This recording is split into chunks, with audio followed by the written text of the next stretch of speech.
Delighted to have my panel here, and we are going to talk about the future of work and the impact in society, and we're going to do that in half an hour, okay? So maybe a bit of a challenge, so we're going to have to keep concise.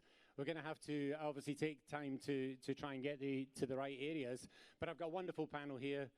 Kathryn Parsons, CEO of Decoded, who does some amazing work. Sir Nigel Shadbolt, Professor Sir Nigel Shadbolt from Oxford University, but also author and commentator significantly in this area. Jamie Susskind, who's, again, a significant commentator as well as a practicing barrister, I think. So coming from the family legacy there strongly. And of course, I'm sure many people will know Lord Peter Mandelson, who was, well, when I last met him, was the Secretary of State for the DTI, but of course has a very prestigious career over time. So we've got quite a number of perspectives here.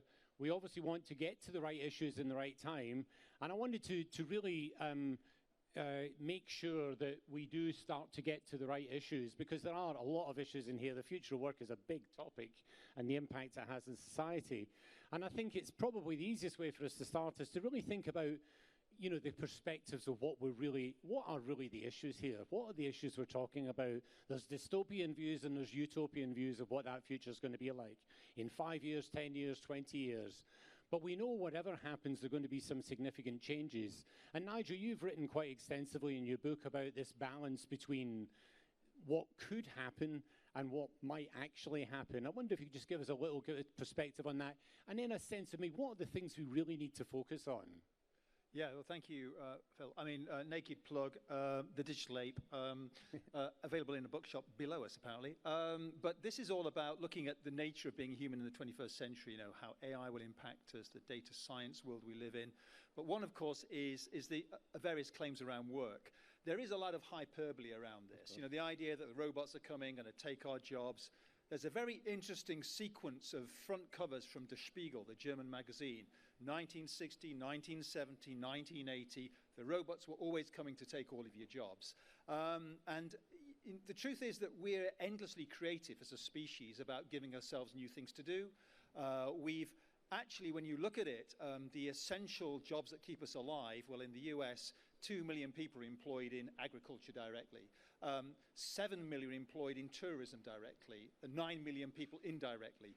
We're extremely inventive about the intricacies of the future of work. And I think that as we move forward, we will see disruptions. We will see certain professions succumb, be algorithmized to some extent. But also we will create classes of profession we haven't thought of famously. And we as humans have massive issues that we care about in social care, health, education, tourism, the things that define us as humans, that we find endlessly novel ways to find wealth formats to reward people for. And in an age of the third age model as well, people growing older, having a portfolio of jobs in later life, all sorts of new redistributions. So I'm not as gloomy or dystopian, but we do need to think about the skills we'll require for this new future. Well, I think the skills is clearly a key area, and Kathryn, I know it's an area you've massively passionately spoken about over the years. And I think, you know, there is something, and I'd certainly working with government, I chair the Digital Skills Partnership and various other things. There's clear desire to get us skilled up for the next generation, but I'm not quite sure we've got all the bits joined up yet. I mean, skills is clearly one of the key issues. Have you any perspectives on that you'd like to share? Well, it's great that that is now being raised as an agenda. So people have been talking about the future of work, the fact that 50% of people are going to get replaced by machines in the next 10 years for the last 4 or 5 years. And I think people are now at the point of saying, give me a roadmap. I want to know what the future of work looks like and how I can upskill and reskill to be part of it. So I want to change the language around automation and turn it into an opportunity. 50% of people can be upskilled and reskilled for the future of work. And at the moment, I think people are looking at that statistic of the 50% automation and assuming that that whole generation is going to be written off. Yes. We cannot wait for another generation to hit the workforce who are going to kind of solve the problems of today. So for me, the future of work debate is really about lifelong learning. And I think we're in the middle of an education revolution, really, as much as a technological revolution. Yeah, and I think that is really important. That sense that we have got, I mean, I think the statistic I've quoted widely is that 80% of the workforce of 2030 are in the workforce. This is a reskilling challenge as well as a skills challenge throughout. But Peter, you must have heard this, many times over the years, people talking about these challenges and how we shape policy to try and address these sorts of issues for both the short term and the longer term. I mean, do you see any difference now? Does this feel radically different? Does it feel it's moving at a faster pace? What's your perspective? This is about my sort of third or fourth time around this sort of cycle way. The first thing I did when I left university a very long time ago was write a report about youth unemployment. This is a very long time ago. And everyone was talking then about labor displacement, robots taking over, computers displacing labor, no future for young people. And of course, there was a future. And then I came into government, my first cabinet level in 1998. I produced a white paper called Building a Knowledge-Driven Economy. It was how government was going to help the acceleration of the diffusion of technology across our economy, but also addressing some of the social issues as well. And then, lo and behold, when the banking crisis came in 2008, I had to come back to government all over again, and we were facing the same sort of challenges, this time in the context of the banking crisis. I mean, I think that policymakers now are focused on sort of four key challenges in relation to technology and AI. One is, what is the tech world going to do to help governments assist sectors and groups of the population who are being threatened, who are being displaced? Obviously, there are two main drivers taking place here. One is the displacement of human labor, and the other is driving productivity. In the long term, both are likely to be positives for our economy and society. But in the short term, they're both disorienting and disruptive. So the question that policymakers pose to the tech community is, what's your responsibility in helping us cope with this? I think that the second is how, as you've said, the tech sector is going to help in the process of skilling and reskilling. The third is what the tech sector is going to do to contribute financially to help build and modernize an entirely new sort of welfare state. I think that, Europe's social welfare systems are already under huge pressure from aging populations, new forms and ways of working, the fiscal challenges that many are facing and which we are going to face in this country if Brexit goes ahead. People want to know from the tech sector, which are very concentrated centers of value creation and accumulation in the form of the rewards that come from that, what contribution they're going to make, what they're going to give back. And I think next is this issue of a universal basic income.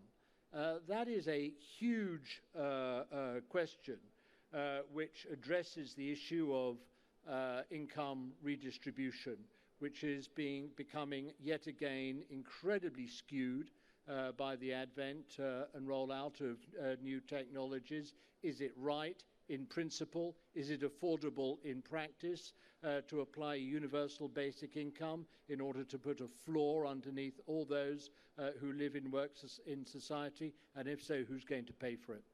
Yeah, and also, there's a very good point. And of course, the question is, how quickly can we develop a policy like that? I mean, if you look at the moment, for example, the National Retraining Scheme, it's clearly a national retraining scheme, but it's still bogged down in policy discussions as to where it's actually going to go, how we're going to target it, and so on. So it's quite difficult to do. And Jamie, you've written and talked a lot about this kind of new ways of thinking about policy and how we could potentially both exploit the technology but also recognize its impact. I wonder whether you've got any sort of sense of whether the policy environment really can evolve quick enough to adapt to some of the things that Peter's laid out and the others have suggested so far.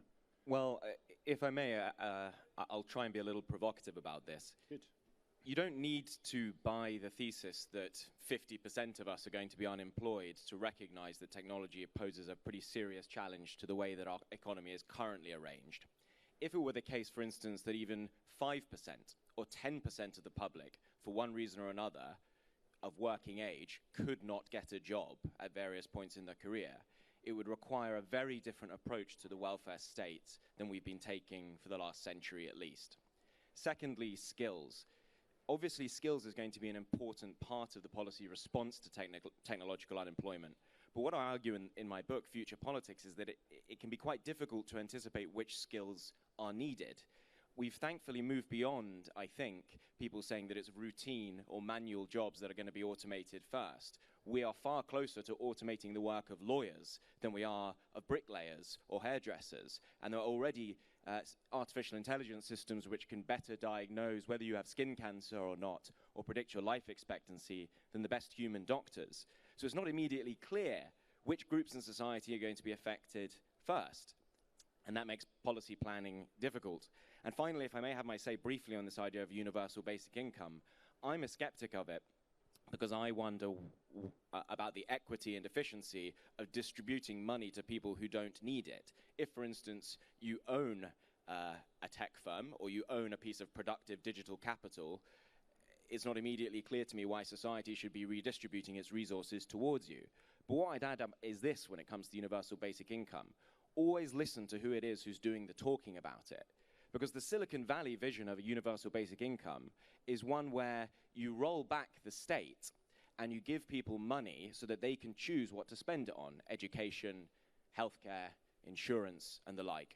Whereas the left imagine that it's essentially the same welfare state that we already have, but everyone gets a few £1,000s in their pockets every month to spend if they happen to be out of work. And that's why it's an idea that feels like its time has come, but in many ways, I believe people are talking at cross purposes about it. And the very seductive Silicon Valley vision of it is not necessarily one that I think here in Europe we would find as attractive if the full implications of it were made clear. No, an important point. I mean, I think, I don't know, Kathryn, whether you've had any kind of sense of this. You deal with a lot of people through Decoded from, different environments. I mean, I often talk about the question of, how does the lorry driver in Sunderland feel about this discussion versus the person sitting here in a conference talking about AI who's very much on the inside of this discussion. So there's a set of disenfranchised communities where policy is very important to get the scale that we need, but it's also, quite challenging from a personal perspective for them really to buy into this. But do you see that variation in a significant way in the work you do? I mean, I've definitely heard a lot of political leaders use the phrase that, well, I can't imagine a bus driver retraining to be a coder. And I just want to kind of debunk that a little bit. I think our perceptions of who this is for need to be reframed and reshaped. Tim Berners-Lee said technology is for everyone. I kind of want to start from that place. We're working with a lot of different businesses globally, and every single industry and every single sector you can possibly imagine, from graduate level up to the boards of these businesses. So we see a lot of different learners. And we've spoken to a lot of different HR directors, and a lot of them, especially the technology HR directors, are looking for, what are they looking for in terms of their future talents? Well, I think they're kind of looking for four things. They want someone who is a fast learner, so ability to learn, and speed of learning, so speed. And the third would be problem solvers, curious minds, and they're also looking for technology skills. Now, a lot of these things aren't traditionally coming out the education system as we know it, and I agree that I think we need a radical rethink and reshape of the education system, but also of policies that are enabling people to learn. How are we giving people permission to learn at every age and stage of their career, from the age of 7 up to the age of 70? Because formalized learning officially in your early 20s.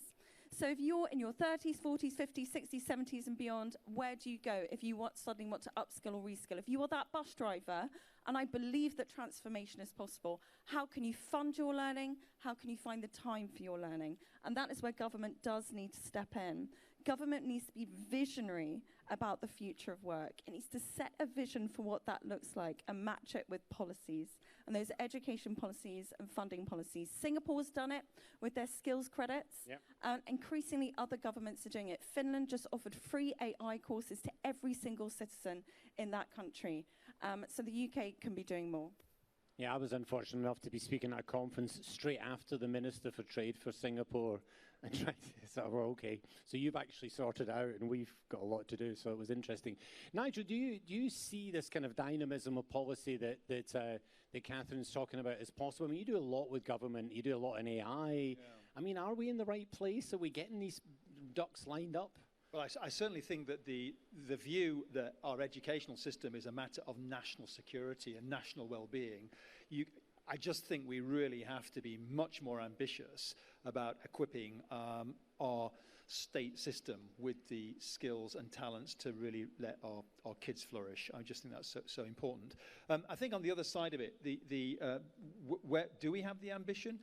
I think we have the creative talents. The thing is, we're going to be elbowed aside by a bunch of algorithms. A great human talent is the context machine that we are, that we have this sense of emotional and human intelligence, of an embedding in a social environment where those nuances, what it is to be human, to care for, to matter, to be alive, these are essential human qualities. And it may sound a bit high blown. I believe the argument's got to shift away from sheer monetization. There's a huge problem, I think, about eliminating the free riders from the system, the amount of wealth being generated to relatively few companies, and the ability of states to get back some of that to spend for their kind of public purposes. That's a real challenge.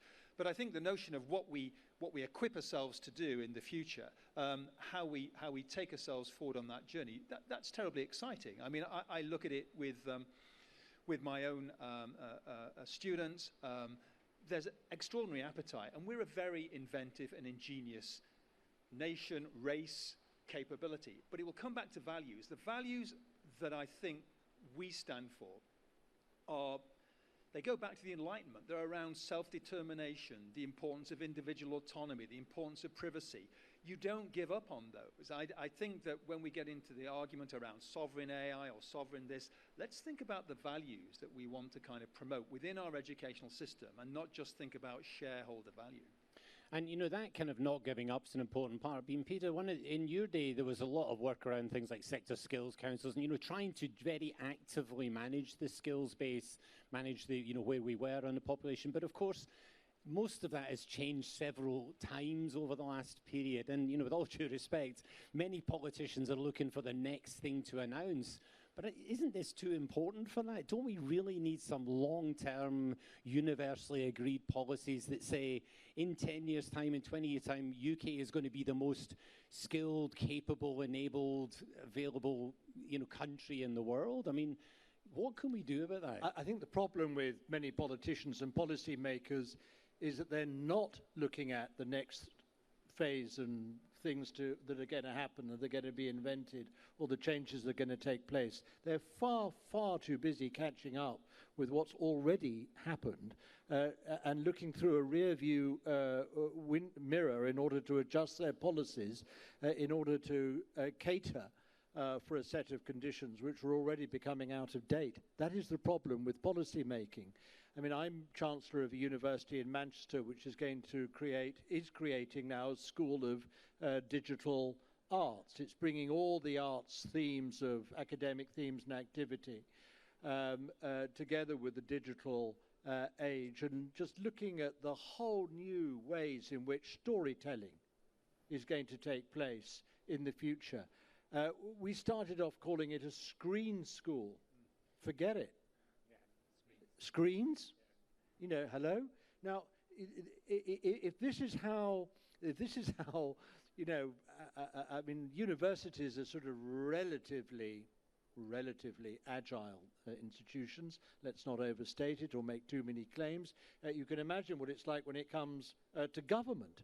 I mean, they are just far too slothful. There's no sort of fleet of foot when it comes to policy making. There has to be a completely transformative view by government of how work, what form of work, what sources of work, how people will be working. But one thing we do know, already see, is that people will be gigging in the economy far more. There will be a lot more temporary or casual or short-term and also low-paid work. Now, somehow, policy has to come to terms with that. You said, and I completely understand why you're skeptical of a universal basic income. I first started talking about universal basic income and engaging in this debate as a policymaker in politics in the 1980s, end of the 1970s, and actually fast sort of concluded that, that it was, at best interesting and at worst completely unaffordable. But that was long before the changes that have taken place in the world of work, which you've seen now. I do think we do have to think completely outside of the box. And the challenge for the tech sector, and I say this to everyone who's here this afternoon, in my experience of government, policymakers' attitude to technology goes through 3 phases. First of all, there's a great excitement, a great welcome and embrace, and a great buzz that takes place. Second phase is, hold on a moment, what's happening here? Serious policy concerns growing, and then you read in policy making journals and in the media a lot of negative images and vibes, and people start thinking, hold on here, don't quite really understand or don't much like the way things are going. And then you reach the third phase, which is sort of panic, a sort of headlong rush into what new laws can be pumped out and imposed on the technology sector. And I would say that AI is somewhere around the second, the serious concerns, moving reasonably rapidly to the third, the imposition of new laws. Now, in my view, the tech sector, if I can use that shorthand phrase, has either got to be sort of anticipating this process, which I've just described, engaging with it, thinking ahead, working out and identifying where the obligations, where the responsibilities of the tech sector lay in relation to the rest of society. Obviously, there are ethical concerns and issues arising over the collection and protection and sharing of data. That is obvious. But there are also wider concerns, as we've been discussing this afternoon, about the future of work. And my message is very simply this: anticipate, don't get dragged along, engage enthusiastically, don't be forced to the well to drink water. And thirdly, use your ingenuity, which is huge, in order to go ahead of the policymakers to work out what some of the answers and what some of the solutions are. Don't wait around, don't hang around until all the solutions, which are no doubt already out of date by the time they've been promulgated, are then imposed on you. That's not the way to go, in my view. No, and that's an important point. I mean, the technology industry will be fundamentally limited if it doesn't get ahead of the discussion. I mean, it needs to be there saying, we understand there's going to be impacts, but what can we do about it? I mean, Jamie, in your writing and speaking, you've talked a lot about, the next generation of things that are happening, embedded technology and, smarter capabilities and so on, as well as the sort of quantified nature of our lives and so on. So, I mean, how do you feel about that ability? And you have tried to propose some solutions around how policy could be formulated more quickly, how it could be more dynamic. I mean, what do we need to think about as this audience here, this industry, as well as the policymakers and influencers at this point? Well, I'll try and summarize it. My own view is that the economic slice of the pie, which we're talking about just now, is only one of a much bigger set of challenges that we're facing because of new technology. I think that it is going to cause massive concentrations of political power. New technologies are going to have the possibility of affecting the quality of our democracy, matters of social justice when it comes to algorithmic discrimination, questions of liberty, what we may and may not do with the technologies that we use. And I don't think we are close to the playing field when it comes to developing even the political ideas, let alone the laws and solutions that we need. When it comes to revert back to today's theme, the future of work, I think it's helpful to distinguish between 2 periods.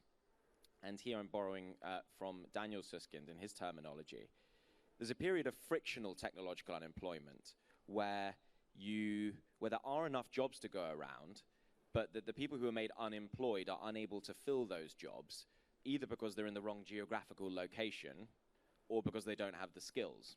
And there are things that we can do to ameliorate frictional unemployment, and I'm sitting on stage with some of the people who know most about that.